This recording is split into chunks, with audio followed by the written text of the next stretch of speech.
everybody, and welcome to episode 4 of Real Romance, your wonderful podcast with the couple who goes and watches cinema.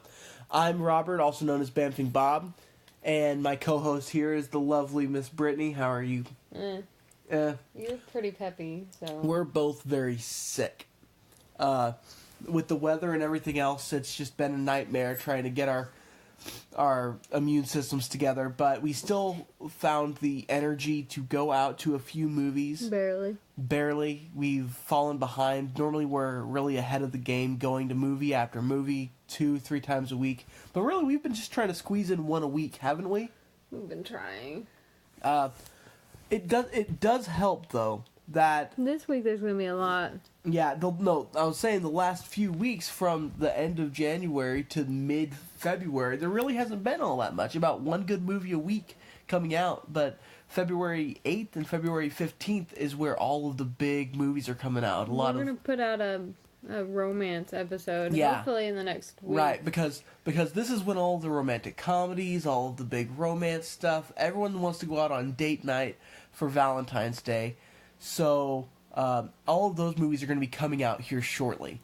But this one is going to be covering a lot of the non-romantic movies that have come out through the 8th of February since our last recording. We are going to have 4 movies that are from cinema, and then one that was a Sundance documentary by CNN that actually came on TV. And so we watched that one as well. So, what do you want to start with, my dear? Do you want to go in chronological order, starting with the... Yeah, that makes the most sense. Okay, well then we'll start at the beginning and go from there. We saw a lot of kids' movies, a lot of things. I only saw 2 kids' movies. No, let me finish.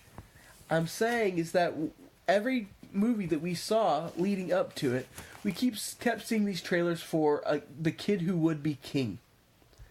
And we were going to see it, but I wasn't really all that impressed with the trailers. It just looked like a very generic kids movie that was trying to rip off something like Percy Jackson or Harry Potter or some other such, book adaptation for kids, right? Right. But honestly, I was very impressed by it. It was really good. I thought it was really fun. It was cute. The cast was really good. The kids were very good. And it was different than I thought it was going to be. But, good. There were jokes, and they were actually funny, not just, forced. There needs to be a laugh track funny.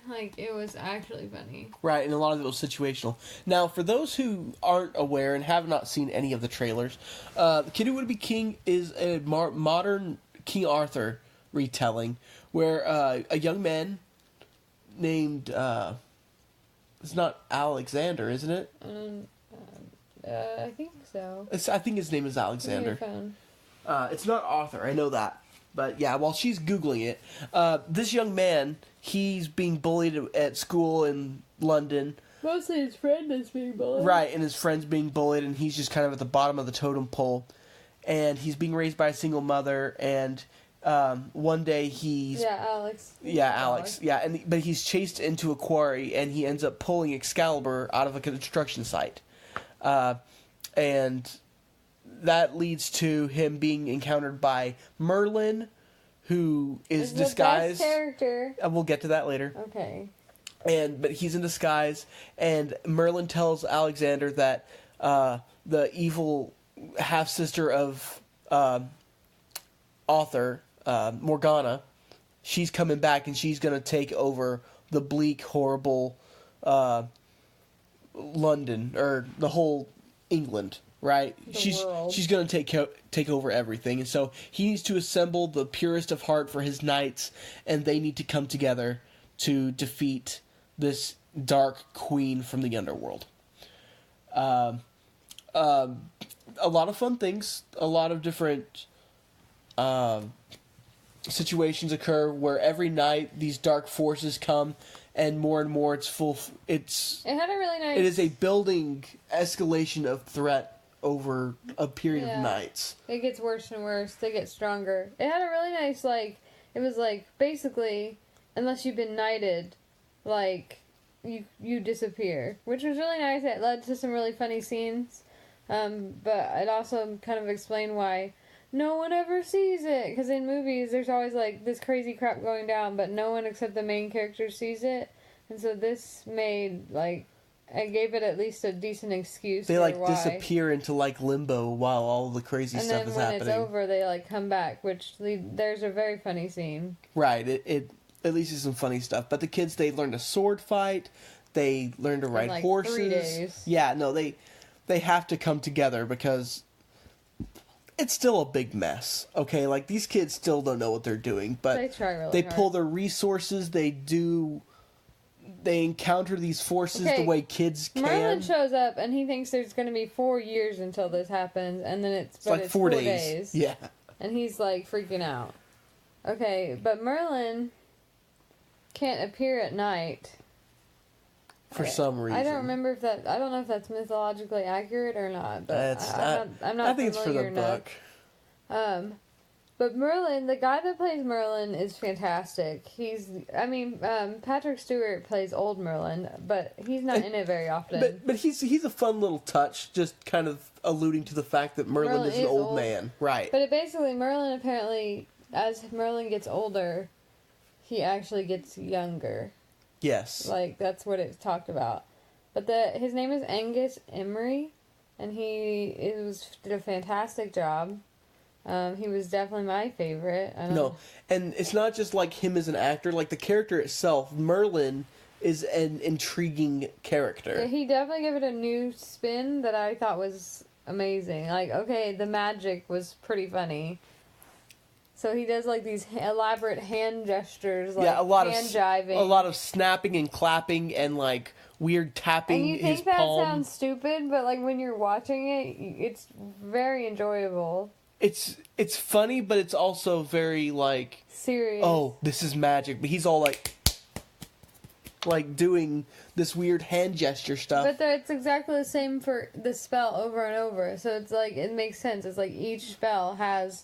a certain movement, almost like, instead of moving your wand a certain way, he has to do the certain hand motions. And I don't know how he learned to do that, but... Right, but also, one of the things is when he's not at full health, he needs a certain potion to come back to life. It's like crushed up beetles. A bone of mammals or something. And, like, urine excretions from a beaver, right? It's weird stuff. But he finds all these ingredients at a fast food chicken shop. He says, oh, well, the soda has this, and there's all sorts of crushed up bones inside chicken, and vanilla flavoring for this milkshake has beaver gland juice, and you're just like, that's disgusting to think about. But it's actually true.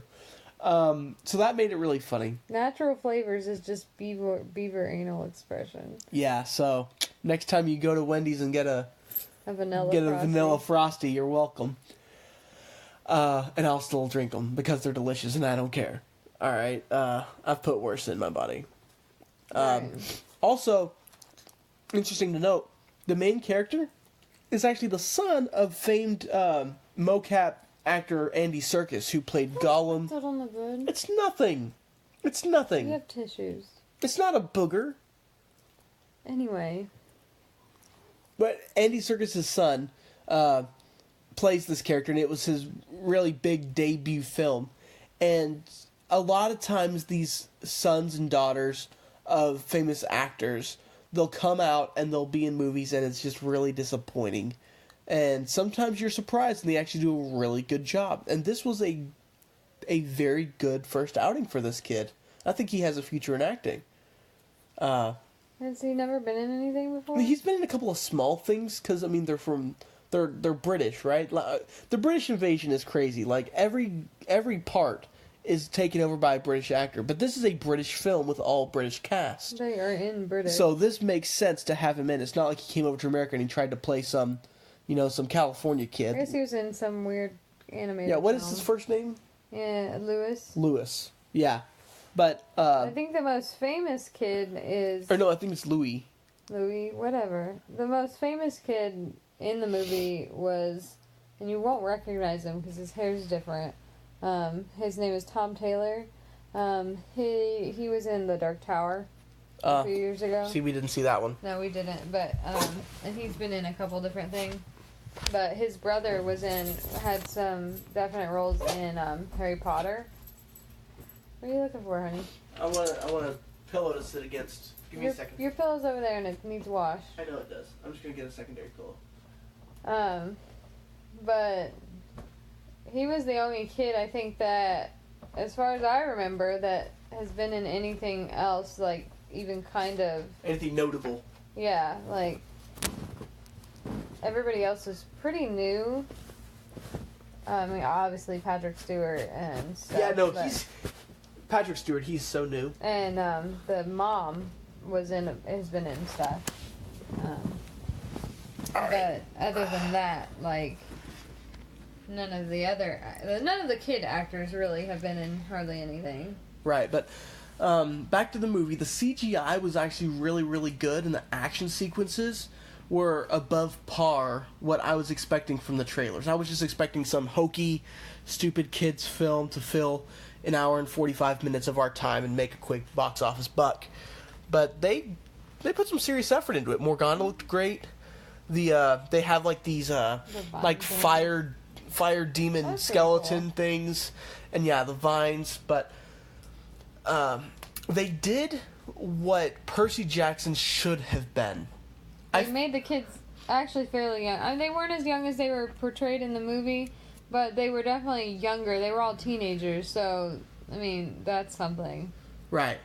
But the idea how everyone was upset about Percy Jackson them changing everything, I felt like this, to be fair, they weren't evoked the same. They weren't working off idea of a script. I mean, they did have a movie, but like it wasn't the same. You know what I mean? Yeah. But I was thoroughly impressed with this movie, and even though it's not the normal fare, he didn't want to see it. He wasn't excited. It's not the normal fare, but I was pleasantly surprised by it. It's not that I didn't want to see it. I just went in with really low expectations. I didn't think it was going to be good. He was like, this looks dumb. It did look dumb, but walking away from it, we were laughing and talking about Merlin's fun moments. I'm going to learn to do magic like that. Oh, yeah. You can totally do magic. Okay, so, out of popcorn buckets, what would you give it? 3.5. 3.5? I'd agree. I mean, I don't want to quite bump it up to 4, but it was an enjoyable flick. So 3.5 buckets, I think, is a good consensus. All right, so the next one that we saw was actually the one on television that we talked about, which was Three Identical Strangers, and it is a documentary done by CNN, which follows three brothers who were separated at birth, or at 6 months old, by an adoption agency in New York.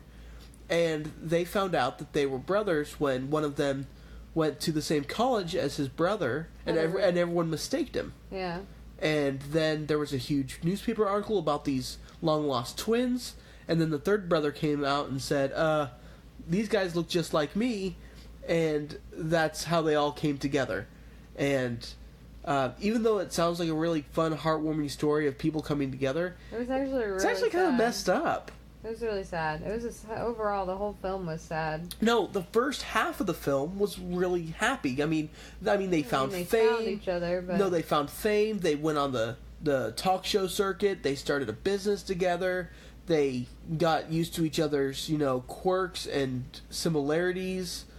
And even though they'd been separated for years and years, and they grew up entirely apart, they had a lot of similarities. But they smoked the same brand of cigarette. They all wrestled in high school. They all had the same taste in women, music, cars. They also realized, like, initially they focused only on the similarities, and then later on they realized, hey, there are actually a lot of differences. And one of the main differences is the one brother...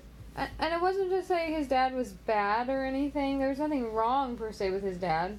but they just didn't have the same kind of relationship that the other two brothers had with their adopted dads. Right, it was one of those kind of like spare the rod, spoil the child kind of things. Like the dad was just a very different. strict, authoritarian kind of dad. Yeah, but he was a good dad. That wasn't hard, and that wasn't what he needed, and so that was really hard for him. Right, but the whole idea was they were separated not by some random, you can't place triplets.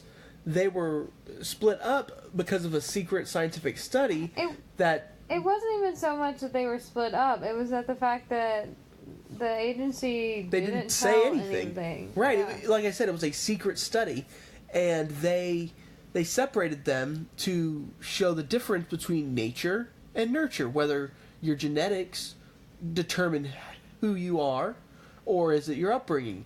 And so, as a part of the adoption agreement, they were fed this BS line that these people were going to show their development over time, and this and that, and the adoption agency wanted to, keep tabs on these kids. And so the parents agreed. They said, oh yeah, whatever. That's fine. But they also didn't tell them that the mother, and they don't know much. They didn't speak about the father. No, they didn't even mention him. I don't know if they don't know who he is, or if it was too painful, or if who knows. But the mom had a history of mental problems. Not she wasn't schizophrenic or anything like that, but she had depression issues and right, and that can be bad enough. Because if you're raised in three different families treat even some quote unquote simple mental illness like depression totally differently. One might say, well, let's go straight to the psychiatrist. The other one will say, suck it up, just be happy. And that can totally affect who you are as a person moving forward, whether or not you actually seek mental health treatment or not. It definitely did, and it seemed like initially they were very close, and then by this point in the documentary, they're not. Right, they're all of the cracks in this happy, fun story start, getting wider and wider. It's not a movie, a real it is a movie, but it's not like a Hollywood. Right, it's not cinematic. It is a documentary. It details their life, and these brothers. I assume we don't have too many older listeners, but if you were around in the 80s when this first happened. It's nice of you to assume that we have listeners. Well, yeah, I think all of our listeners need to be appreciated. All 6. All 8. Hi, Mom. Your mom doesn't know. I know. I haven't even told her I do podcasts. She doesn't know how to work the computer. Nope. But these people were around in the 80s, and they were kind of a huge deal. They were on every talk show, all the newspapers. They were in New York, and they always... You say 80s, they hopped around. People that live in the 80s are so old. Were we alive?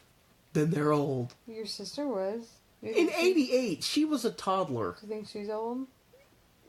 Well, she's older than me. But no, what I'm saying is, if you're old enough to actually remember and follow the headlines, you're at least 45 now. True. Middle-aged, at least. Yeah. Right? But, and the whole time, you're following these two brothers, and you're thinking, where's the third? Where's the third? And they reveal that because of all this strain and stuff, he actually ended up committing suicide. And so, you get the story from 2 of the 3 triplets, because the third one killed himself back in the 90s. I didn't even notice. I wasn't... Because they're identical twins. Yeah, Brittany triplets. wasn't... But I noticed at the very beginning. I'm like... I said, they keep talking about Eddie. Where's Eddie? Who's Eddie? Well, Eddie dead. Eddie dead. But honestly, it was a very... Spoiler. It was a very enlightening... It's been out for months and months. But it was a very enlightening documentary. I thought it was very entertaining, even if it wasn't like a cinematic plot with a beginning, middle, and end with I thought anything like that. It was just, for me, there was a little bit too much repetitiveness where they talk about, they would repeat how all the stuff they talk about, how being on the talk shows, and they kept going over it and kept saying, yeah, we talked about all the stuff that we were like, and they kept saying it over and over and showing some of the same clips. Yeah. And Like, I really wanted more to focus on, like, the secretive part, the why. And I know that they didn't get a lot of access to it until after some of the filming, but I would have rather they cut some of the initial film and went back and filmed some of that. Yeah. Because the whole time they're trying to get the access to these records of why they were separated and what they were doing and what they were studying. But the whole point is that the big reveal is that it was never published and nobody really knows what they found. Even the only person willing to talk to them about it was an assistant, and he wasn't with the study the whole time, and he wasn't even told. It kind of seemed like some German Nazi garbage going on. Like, the doctor was German. Right, and the funny thing is, it was a Jewish adoption agency. It's just a lot of very strange happenings. Weird. It was a little bit too coincidental for me. Yeah, but overall, I thought it was a story that needed to be told. It was a good story. It was sad. It was just... It wasn't a feel-good story. No, it wasn't. It was Except, I mean, at the beginning it is. It's like, yeah, we found each other. It's a great... it's amazing. The worst part is at the end, you find out there are probably twins and triplets out there that still don't know they have a twin. Like, what would you do if you found out you had a twin somewhere? I do. She's 5 years apart from me. What do you mean? A long-lost twin, not one that... My actual sister? Yeah. That'd be really weird considering I was an in vitro baby. Yeah, well, I doubt I was. But if I found out I just had a twin floating around out there, like, I would just want to know, like, what they do for a living, right? It's like, what interests you? Because, yeah, you look like me. Are you balding too? I'd be like, can you dye your hair so I can see what it looked like? Yeah. I mean, but I'd be like, what line of work did you go into? Is it a math field? I hope if I have a twin, she's fat. Or at least a little fatter than me. Well, That's vague. No, look, I don't... Oh my god. Think about it. If your twin walked in and they had a six-pack, and they were fit, and they had a full head of hair, how pissed would you be? I'd feel like Danny DeVito in that movie Twins. Exactly. Do you want to be Danny DeVito, or do you want to be Arnold Schwarzenegger? I don't want to be Danny DeVito. Get to the job. Like, I mean, I don't really want to be Arnold either, but, I mean... Better you get the good stuff than the junk. Not that Danny DeVito's junk. He's very talented. No, the whole... Okay, can we just talk for a split second?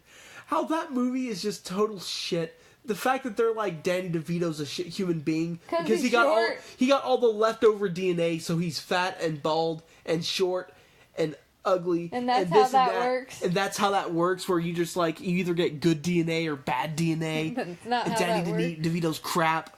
I mean, I'm sorry, but that's not right. That was a shit movie. Back then, it was a funny idea, but it's just so sad that some of the movies back then were imagine being Danny DeVito. Okay, imagine being Danny DeVito and going into that movie, and your agent's sitting there. He says, "Okay, you're gonna star in a movie with Arnold Schwarzenegger." He says, "Oh, great. Who do I play? His dumb, ugly, short brother." Wait, what? Yeah. You're the crap twin. You're like, if they took all the good stuff and then they threw out the garbage and then they made you accidentally. Exactly. You're the trash heap baby. Okay. And then he's like, well, how much does it pay? I'm in. Back in the day, they made some weird movies. They really did. Remember Junior with Arnold Schwarzenegger? Oh, where he had a baby? Yeah, that was some weird Pregnant movie. Arnold. Oh my god. Trying to be like, men can have babies too. Come on, bitch. No. Nope. Okay, so... 3 Identical Strangers. What would you give it? 2.5. See, I'd give it 3. Like, I was kind of bored. I found it interesting. I mean, it wasn't exciting, but it was interesting. I just felt like I could have watched that in the 30-minute documentary. I didn't need an hour. It was like 2 hours. Yeah, whatever. It was really long. I thought it could have been about half. I could see that. There was a lot of extraneous stuff, but yeah, I still give it 3. Okay. The next movie we went and saw was one I was more excited about. None of these were movies you were that pumped about. These were all movies that I was kind of like, I want to see these, except for the documentary. Well, the documentary was a filler because I didn't feel like going out to the movies more, if I'm being dead honest. Well, I tried to get you to watch a Netflix movie. But anyway, we went and saw Miss Bala, which I was really excited for. I watched Jane the Virgin, and I really like Gina Rodriguez. I think she's really talented. What did you think? Oh, We could give a plot summary, I guess. So the movie is about this Hispanic girl. She's an American citizen, but she still has like a friend down in Tijuana, right? yeah. So she goes down to Tijuana. She's a makeup artist, and she goes down there to help her friend in the Miss Baja California pageant. Yeah. But they go to a club, and her friend gets kidnapped, and she tries to go to the police, but ends up involved with this gang, but then the DEA agents, I guess, were the DEA, whoever, they were some American agents. It was DEA. And they're like, look, you blew up this building, and so now you either have to help us or we're going to send you to jail. And she's like, they made me, and they're like, we don't care. Screw you. Help us or die, like, basically.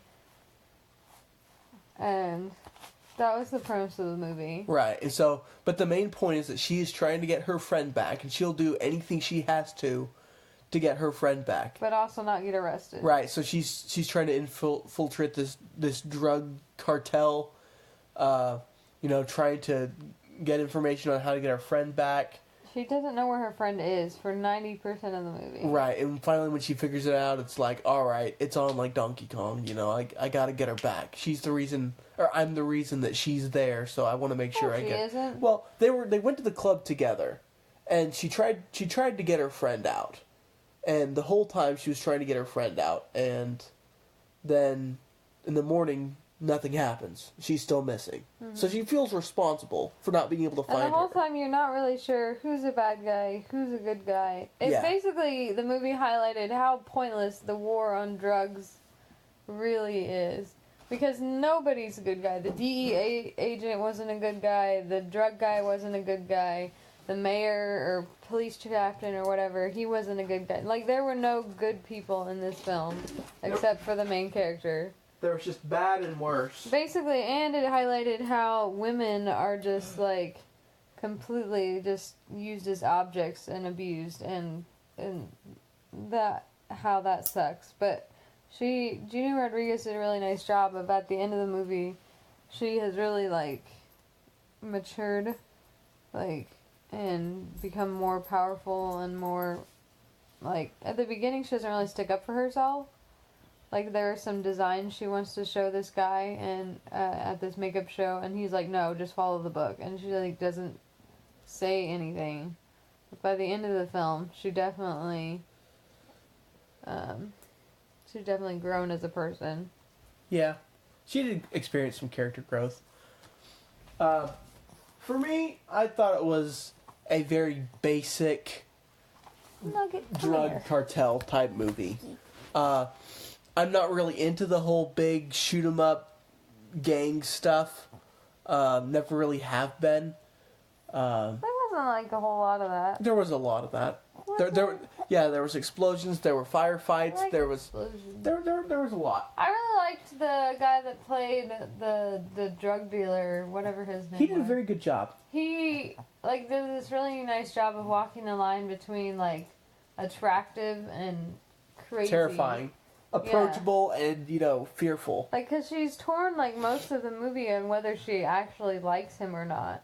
At the end, she does make a decision. I don't want to spoil anything, but the most of the movie, she's torn, like, do I think this guy's attractive? Is he a nice guy? Does he have, like... No, and there's also the duality because he says, look, the DEA, they're the bad guys here. We're just trying to make a buck. They're the ones who are killing all our people. They're the bad guys. Well, he's talking about the police chief is the bad guy. The police chief specifically is... The police chief is dirty. He's a dirty cop, is what he's trying to say. Regardless of how bad or good he is, he's not a good guy.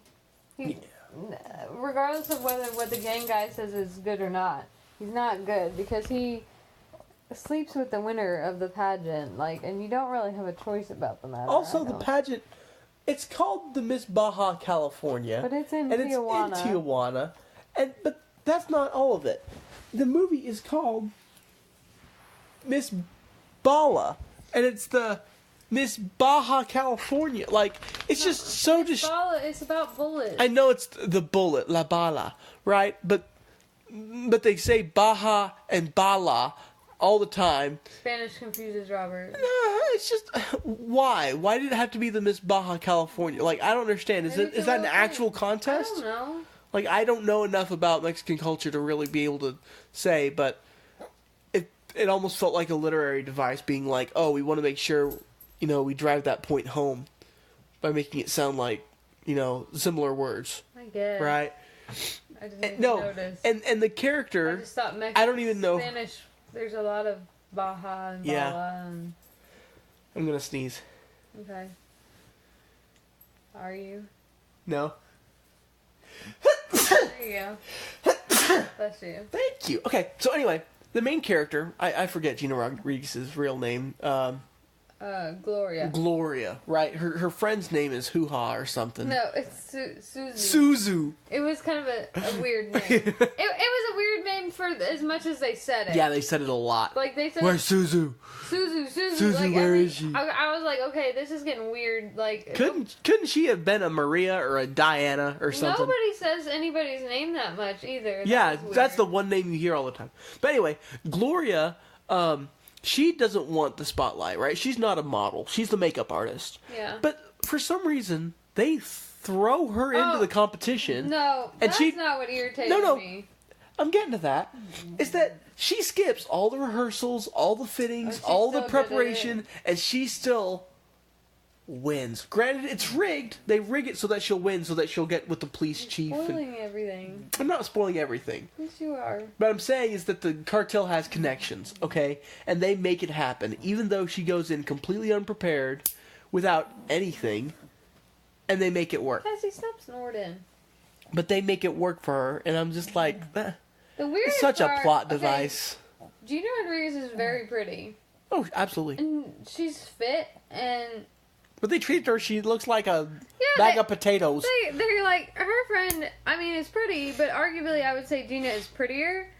And, like, they go to sign her friend up for the contest, and the lady's like, not you, right? And I'm just thinking, like, bitch, what do you She's so mean? pretty. She's Shut gorgeous. up. Shut the hell up. She looked better than you. Sit down. Yeah, but for me, the movie was just very generic, and I wasn't all that impressed with it, but It was nice to see a female in a nice role like that, rather than like a Liam Neeson kind of.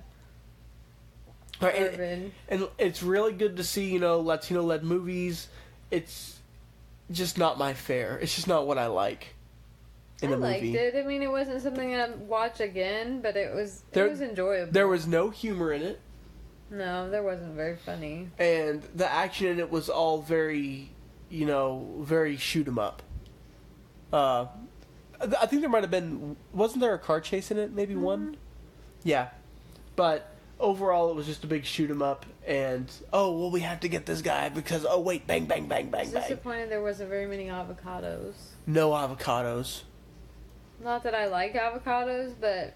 Taste of Mexico. We watched this thing about how drug cartels funnel a lot of their money through avocados, and so I was disappointed there wasn't more avocados. Right, but they do try to show the small family kind of side of the cartel, where it's like, yeah, there's the big mafia type family, but then there's also personal stuff that they have to keep separate. So I don't remember her name. No, I'm talking about when he goes back home and they're making the best, the best meals and. What was it? Carne asada or something? No, it was the stuff we get at Chipotle. Barbacoa? Yeah, that's what they had, barbacoa. Yeah. But overall, I'd probably give it a 2 I gave it a out of 5. Most of that was Gina. It wasn't an awful flick. I just didn't like it. I did like the end. The end was good. It was a good ending, and I don't want to say it's a twist, but it's a twist. There were a lot of smaller twists. It's a real small twist. There weren't any real big twists. Yeah, but I like the way they ended it. They ended it on a power move, not just a the end Cop out. Yeah, so it was nice, but yeah, it's a 2. It's not really worth going seeing, but if it comes on, you might as well watch it. Next movie we saw, we saw 2 movies this week because we wanted to make sure we got the movies in, because as we said, this next week we're gonna have a ton We're gonna of try romantic. to cram out an episode. Oh God, it's gonna be week. awful. Yeah. Probably not for Valentine's weekend. Right, but before the 22nd, we're probably gonna have another one because there's so many romantic movies, and we want to make sure we get a full podcast worth. But we wanted to watch 2 movies that came out this week, Prodigy and Lego Movie 2. We saw Lego Movie 2 today, but first we're going to talk Prodigy, because we're doing this in order, right? I liked it. Prodigy was not what I was expecting. Yeah, it was different than I thought. From the trailers, you can see that there's a kid who's born, and he's a very smart kid, hence the name. But there's also something a little bit off about him. He's speaking different languages. He's not acting like a little boy should. He's 8. Yeah, and there's some really creepy stuff about him, almost psychotic. I don't want to give too much away about this movie because it really. Yeah, no. The best part about this movie is the big surprises and the giveaways. But I think is it safe to give a general idea? I guess. Okay. It's hard to be. I will. Well, the movie deals with the concept of reincarnation. And Prodigy, this boy is born on the same day as someone else died. that someone else died.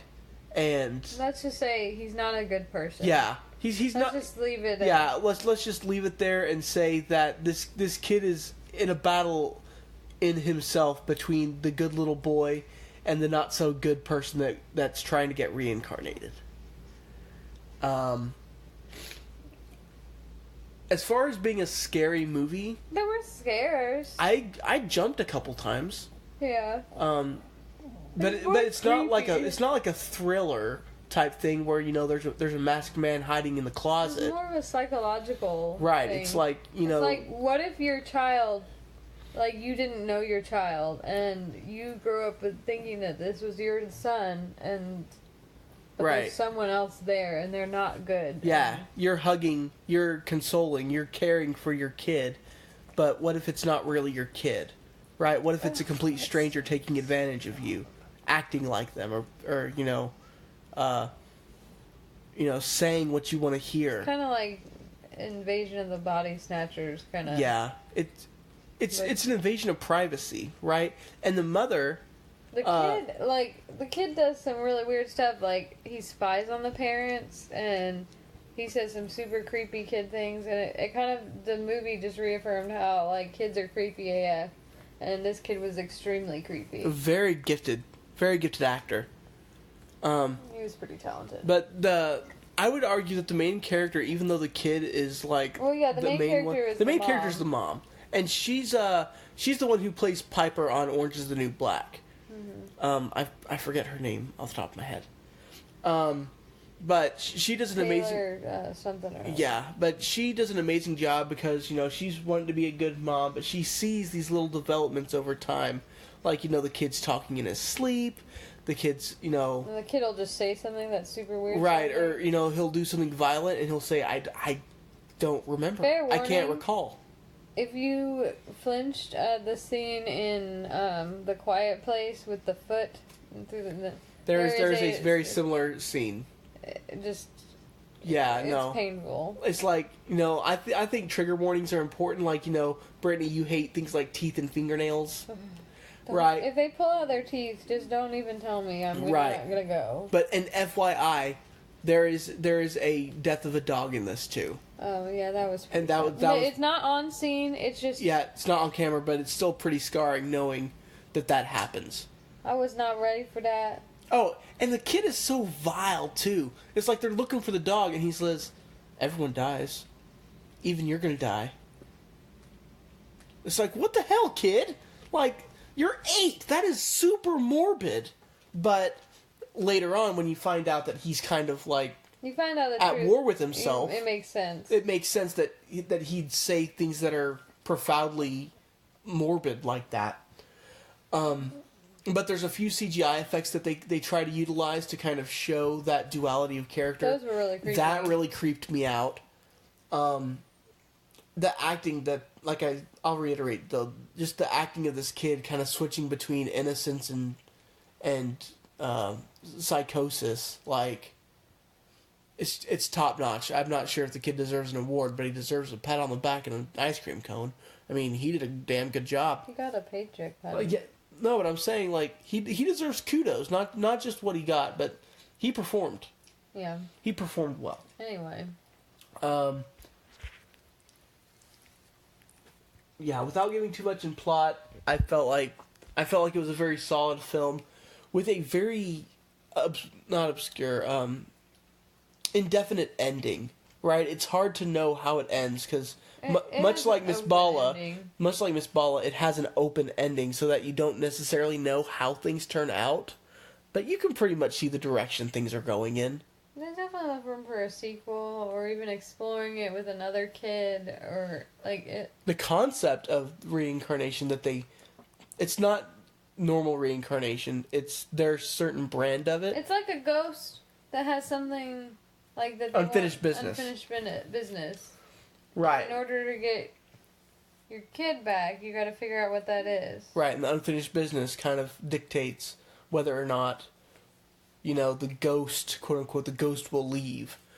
But yeah, like the movie itself, I'd probably give it a 4.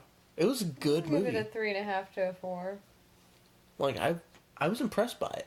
It was pretty good. Of the 5 movies that we saw, I was probably most excited for Prodigy. I thought it looked really good. It was really good. And even then, it wasn't what I was expecting. So that's something. Well, now for a complete 180, from kind of a creepy child to a goofy kids movie, we got Lego Movie 2, and we just saw it today, so it's fresh on our mind. I liked it. We saw the first movie, and we really enjoyed it.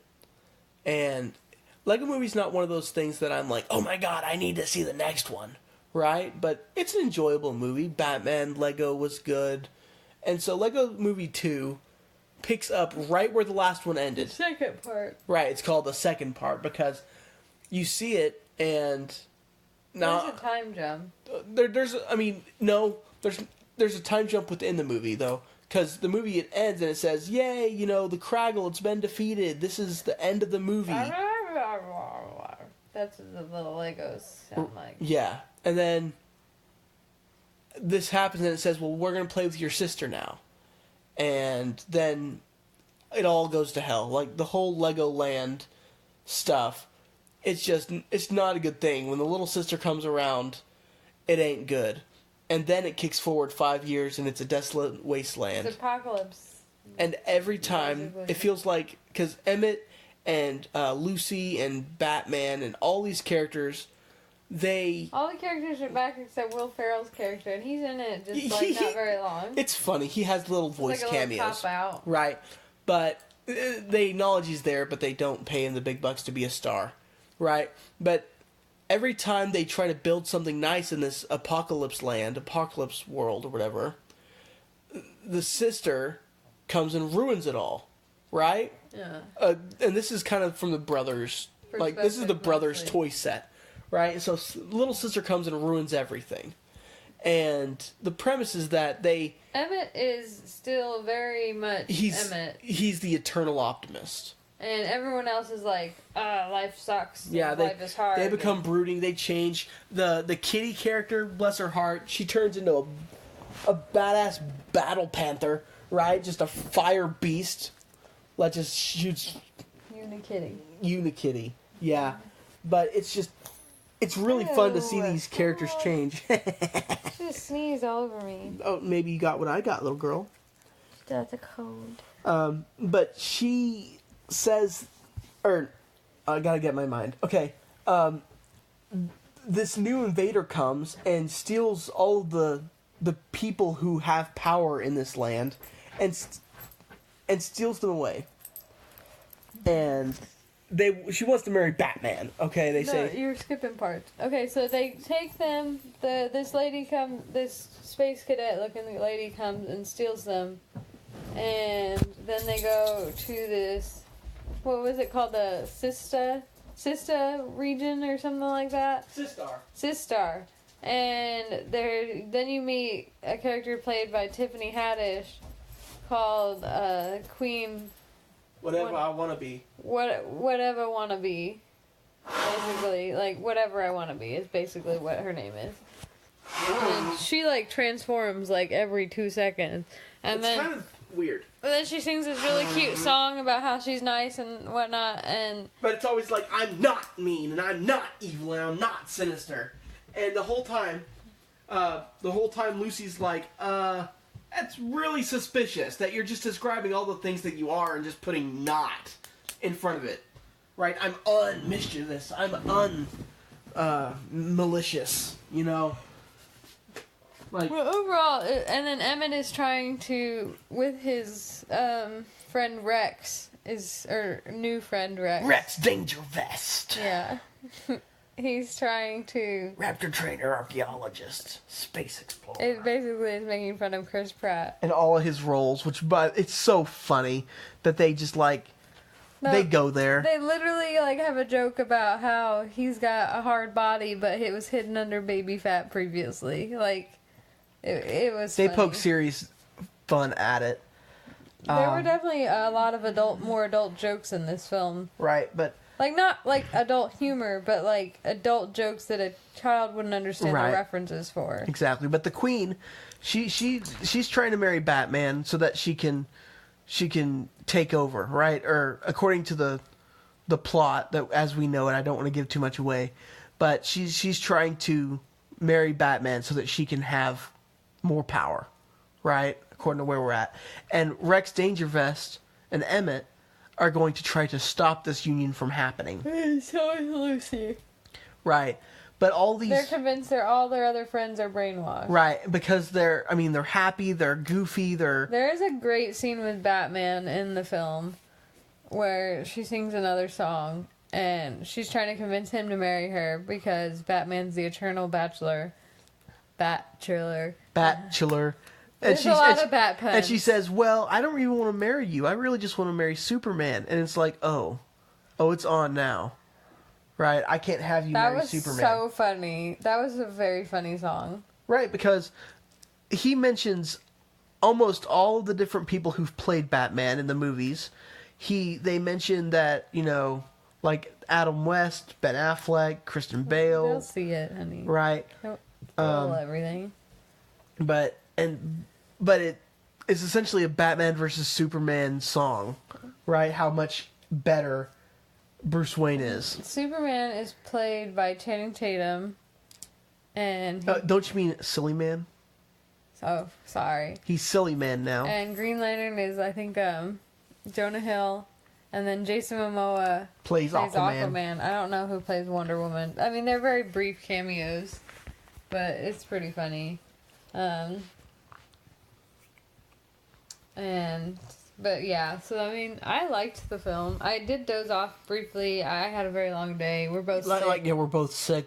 Like, I had to stay home from a trip out of town because we were driving 7 hours away through the storm, and with the way I've been sick, I didn't want to be in a car for 7 hours with people who would want to stay healthy.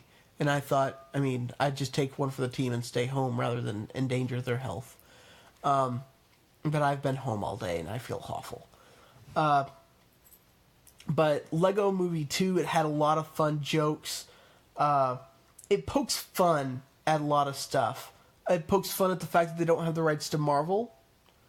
Or Disney. Yeah, they said all the DC heroes, we couldn't get in touch with Marvel. And all we have left is original Aquaman and knockoff Larry Poppins. Right? You remember that? No.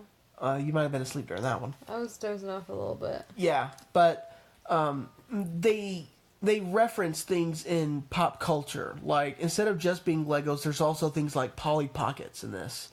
Do you know that the general lady, that's Rosa from Brooklyn Nine-Nine? No kidding! Yeah, that's who plays her. Wow, that's surprising. I actually thought that it was Brienne of Tar or whatever from Game of Thrones, the one who played Lady Captain Phasma. I forget what it... Yeah. At first I thought it was her because their voices sounded similar, but once she takes off her mask, it's like, oh, kind of you kind of can tell the voice difference there. Yeah. But the movie, it has a similar feel to the first one, but since you kind of know that this is a children's play set in the real world, but there's a subplot happening within the Lego universe, it kind of takes away the mystique that the first one had, where you reveal it, but the story was just as good, right? The idea behind it all was just as good. It's really funny with scene with Maya Rudolph where she steps on Legos. That was pretty funny. Right. She can't just not step on Legos. She steps on them twice. She says, ooh. I'm not going to give away that funny line. You're not very good at not giving away stuff. If they're listening to our podcast, they need to be watching these movies, Brittany. I know, but you God. try. Oh my God. It's not going to give away, like, the whole ending. Like, Okay. But anybody with half a brain who watches this movie can tell the similarities between Emmett and Rex. They're both voiced by Chris Pratt. Yes. But one is Emmett, and one is clearly a, kind of an amalgam of Chris Pratt characters. A badass kind of raptor wrangler. And I think that's all you should say about it. right, but, I mean, there's a duality there because they're both voiced by Chris Pratt, and you can tell the difference between the two. Bruce Willis has a couple. Bruce Willis being... That's what I mean, like, it's so meta. Like, the movie itself... Bruce Willis is just crawling around in the vents for no reason. He's like, yeah, I do this a lot, I don't live here or anything. Yeah. But it's just funny seeing them tie in stuff like that. And the end credits with... Lonely Island. Yeah, the Lonely Island has a new song. Robin? Robin Thicke? No, just Robin. I don't know. But they have this whole, like, actual Lego creation thing where they take actual Legos and they create a cinematic with a lot of machinery and moving parts. And that was almost as impressive as the movie was, just seeing all of those pieces kind of interact with one another in a real life, people constructed this out of actual Legos scene. That was really impressive for me, and I enjoyed it a lot. Can we talk about the song? Which song? This song will get stuck in your... This song will stuck in your head. I don't even think you know it. I don't know how it goes. Oh, Beck featuring Robin and the Lonely Island. That's the last song. It's called Super Cool. Right. But there's a song that is called, this song will get stuck in your head. The catchy song? The catchy song.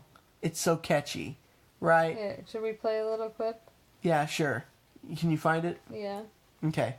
Don't worry, this song has like zero effect on me. You're dancing. Don't look at me.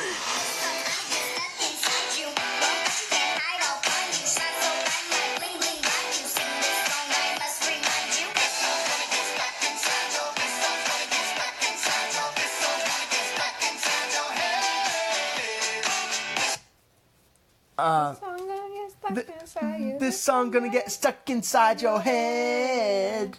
And then I died. There's actually some really good songs in this. Yeah, they really were. I feel like it's more musical than the first one was, because the first one just had Everything is Awesome, and then this one actually played off of Everything is Awesome several times. A couple remixes. Right, there was remixes. There was kind of a play on words where everything is not so awesome. That was pretty sad. But it's also a good catchy song, and it made me feel like alive. I'm like, oh my god, everything is not awesome. That is my anthem. They were all catchy enough to be. Yeah. Like, your kids are going to be singing all the songs. Yeah, no. I don't normally say that musicals you need to take home the CD of it or whatever. But this is one of those movies, especially kids' movies, where you could take home the album and just listen to the different songs. Like, Mary Poppins, I wouldn't have taken home the soundtrack for that one. But Star is Born, you bet your ass I have it in my car right now. I listen to it all the time. See, the Everything is Awesome is in this, but it's the Tween Dream remix, because the kid's older now. Yeah, it's funny. It was funny. Okay, so, out of 5 buckets, I'd give it a 4. I give it a 4, too. A 4-2? No, a 4. You suck. I know it. Like, it had some nice twists. It had A great family kids film. It had some good songs. There was a great brother-sister dynamic. So I just thought it was really nice. It was cute. It was fun. It was definitely enjoyable. So there were definitely some really funny jokes. Yeah. I don't even remember. There was one I really laughed at, but I don't remember what it was. There's some that they catch you off guard. And it's good. It's fun stuff, right? A lot of the funny jokes are in the trailer, but I liked you need to watch it. Some of the like they were like the Sistar system and the dry R system. Yeah. Like, Undar the dry R, right? Yeah, like it's not under the dryer. Oh Lord, right? Okay, so of these 5 films, we had The Kid Who Would Be King, Miss Bala, Three Identical Strangers, Prodigy, and Lego Movie. Rated from worst to best. How would you rate them? I would probably rate the Lego Movie from worst to best. Worst to best. Three Identical Strangers was the worst for me. Fair. And then probably Miss Bala, though I didn't dislike it. It just not as good. Okay. And then Kid Who Would Be King. That's a solid middle movie. It was really good. There were some good characters, but I probably wouldn't watch it again. And then Prodigy, simply because I don't really like watching horror movies over again that often. Yeah. And then Lego Movie would probably be my favorite, simply because I would watch it again and I would definitely sing the songs. And I really enjoyed it. Aside from the bottom 2, I'd have to agree. I would actually put Miss Bala at the very bottom, and then Three Identical Strangers, and then Kid Who Would Be King. And honestly, Prodigy and Lego Movie are kind of at the top. They're kind of hovering at 1 and 2, but they, depending on what you're looking for, because they're both very good movies, but they're tonally so different. So it's kind of hard. It's like apples and oranges. But just to be different, I'll put Prodigy on number 1. Okay. I just had to think of which one I would watch again. Yeah, Lego Movie has rewatchability, but I think Prodigy had... I think the concept of it, like some of the art style, or not the art style, but the cinematography, the whole concept of the movie was just so original from what we've seen in the past. It was not something that we've seen before. Lego Movie we've seen before. It's kind of like Hotel Transylvania 3, right? We saw the first 2. We pretty much knew what we were getting into, but there was nothing. Was funny. There was nothing special about that movie. He didn't like that movie. I wasn't a fan. I honestly like Transylvania 2 better. But speaking of sequels, you've been going crazy about How to Train Your Dragon. We've been seeing all the trailers. I cried today. She cries during every trailer because Toothless. I'm just afraid of what's gonna happen. Yeah, they're all gonna die. The end. I hope Toothless doesn't die. Well, okay, in the last one, it caught me off guard because the dad just died and I was just not ready for that. The mom just came and then they got back together and then he just freaking dies. I was not ready. And I'm afraid Oh my god, she wasn't ready. I'm afraid they're gonna do that in this movie. And then like somebody's like Hiccup's gonna die or something. Yeah, no, ooh, I didn't even think about Hiccup dying. Like, and so I honestly have a theory, but we'll go into it later because that comes out early March. No, it comes out in 2 weeks. In 2 weeks, okay.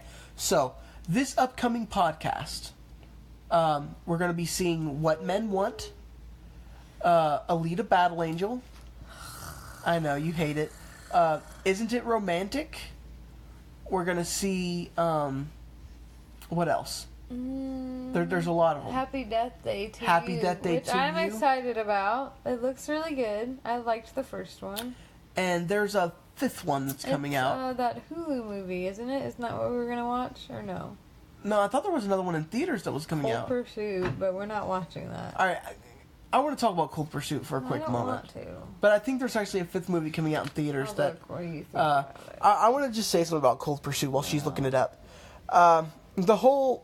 We were never interested in seeing the movie because Liam Neeson flicks really aren't our thing, right? We don't necessarily like that type of movie. We don't watch James Bond. We don't really do the Jason Bourne thing. Nothing. So, I was going to see it just... Fighting with my family? Fighting with my family I want to see. Right. I don't know if that'll be on the next one or not. Yeah, this may not be on the next one. But, Cold Pursuit I was going to watch for the sake of the podcast, but we honestly thought against it because of the whole drama with Liam Neeson and the story he told about some of the issues that he's had in the past I just with didn't revenge. care about it enough. I just want to say that I can applaud Liam Neeson for being open and honest about that stuff, and even though I'm against those things, I realize the type of place he was coming from, and the type of revenge he may have been feeling at the time when he heard that one of his friends or family members was raped by someone. It's a very base thing. You should watch what you think. No, I'm just saying that I think it took balls for him to say what he said, to admit that, what he experienced and how it was wrong, but maybe his wording or the context of it could have been a lot better. So I'm trying not to judge Liam Neeson too bad. I just don't watch his movies because the types of movie he makes isn't really what I'm into. Except for Widows. Widows was a damn good film. Yeah, but that was more about Viola Davis. Yeah, he wasn't so much the star as he was kind of the catalyst for the film, like what made the ball roll. But yeah, we would have seen Cold Pursuit, but we opted against it. We opted against it this time around. We would have said that, and then we would have went and be like, "Oh, you want to go see it today?" And then No, kind of like the Ruth Bader Ginsburg thing. It's like we wanted to, but we really didn't want to. It sounded fun, but it wasn't like on the top of our list or anything. All right, so that pretty much brings us to the end of the podcast. Stay tuned here in the next week and a half to 2 weeks because we're going to have a whole Valentine's Day movie episode where the title of Real Romance might actually be accurate for 1 week because we're going to be handling all the romantic type stuff on that one. And then the following one is going to have Captain Marvel and How to Train Your Dragon. And that one I'm really excited for episode 6. But episode 5 is going to be our Valentine's Day one. And hopefully I'm feeling much better. And we can... Episode 6 or episode 5 New Hope. No. Episode 4, that would be this one, is A New Hope. Never mind. I don't know. She doesn't watch Star Wars, folks. Shun. I've seen them. Shun the non-believer. I've seen them. They're just not good. Shun. She likes Star Trek's better, so I can't divorce. I don't like... I mean, I do like them better, but they're not like... If we're going to pick a space movie, it's going to be Guardians. I was about to say that. At least we could agree on that. Like, that's one thing. Like, she may not like the X-Men films. She may not like Star Wars films.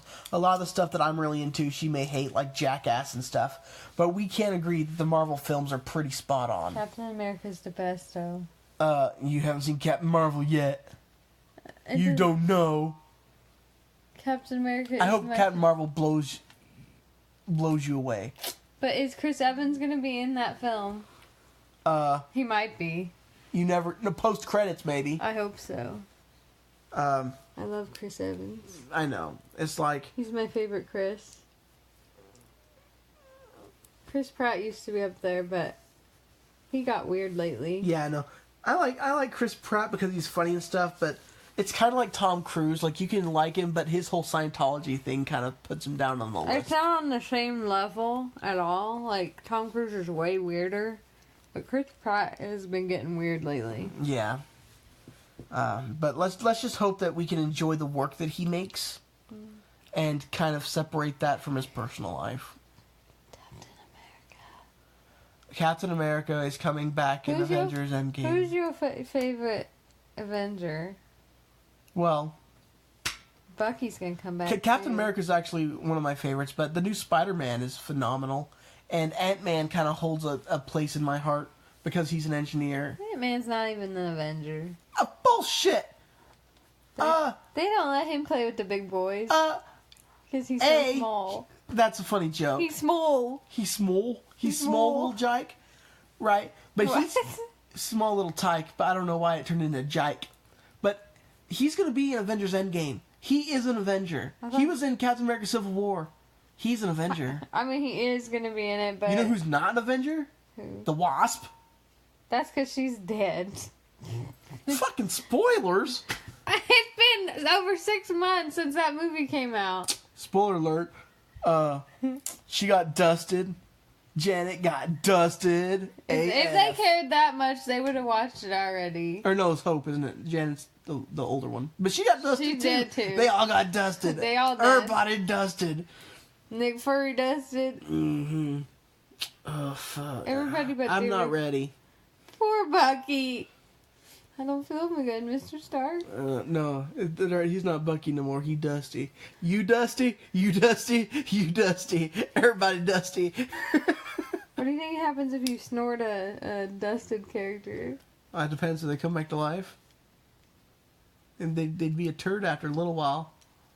It'd be weird. A little dirt turd. Dirty turdy. Do you think you get high, though? No. Probably get sick. You probably throw up. Nah, but yeah, like I'm really excited for the Marvel stuff we should coming cut out. this all off. We don't need any of this. Fuck it, I don't care. I know you don't. Your whole life don't care. All right, but hey, if you stuck around with us this long, I really appreciate it. Sorry. No, don't be sorry. They are seeing a glimpse into our stupid, boring, rambling life. But overall, I just appreciate you actually listening to us, and please tune in next week when we cover all of our romantic movies coming out for Valentine's Day. We just FYI, we don't normally see very many romantic movies, so this is going to be different. Oh, and Alita Battle Angel. God, I don't want to see that. And we're going to watch it anyway. Can we? Okay. Not. We are going to go see it, and I'll talk to all y'all later. Barf. Bye, everybody. Bye.